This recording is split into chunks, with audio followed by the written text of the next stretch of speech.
इस्लामाबाद की एहतसाब अदालत ने 190 मिलियन पाउंड रेफरेंस के इश्तिहारी करार दिए गए जुल्फी बुखारी की जायदाद रेफरेंस के साथ मुंसलिक करने के अहकामात जारी कर दिए। तफसील जानते हैं, डॉन न्यूज के नुमाइंदे उमर मेहताब बनी हमारे साथ हैं। उमर, बताइएगा अदालती कार्रवाई से मुताल्लिक।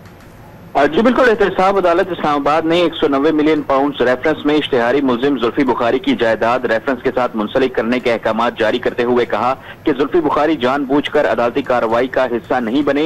6 जनवरी 2024 को अदालत की जानिब से इश्तिहारी करार दिया गया था। जुल्फी बुखारी इस्लामाबाद में मजमूई तौर पर 34 केनाल अराजी के मालिक हैं, जबकि अटक में मजमूई तौर पर 1301 केनाल अराजी के मालिक हैं। जुल्फी बुखारी की इस्लामाबाद और अटक में अराजी को रेफरेंस के साथ मुंसलिक किया जाता है। जुल्फी बुखारी के मालूम एड्रेसेस पर नोटिस जारी किए जाएं और 7 रोज में तामीली रिपोर्ट अदालत में जमा करवाई जाए। जी बहुत शुक्रिया आपका।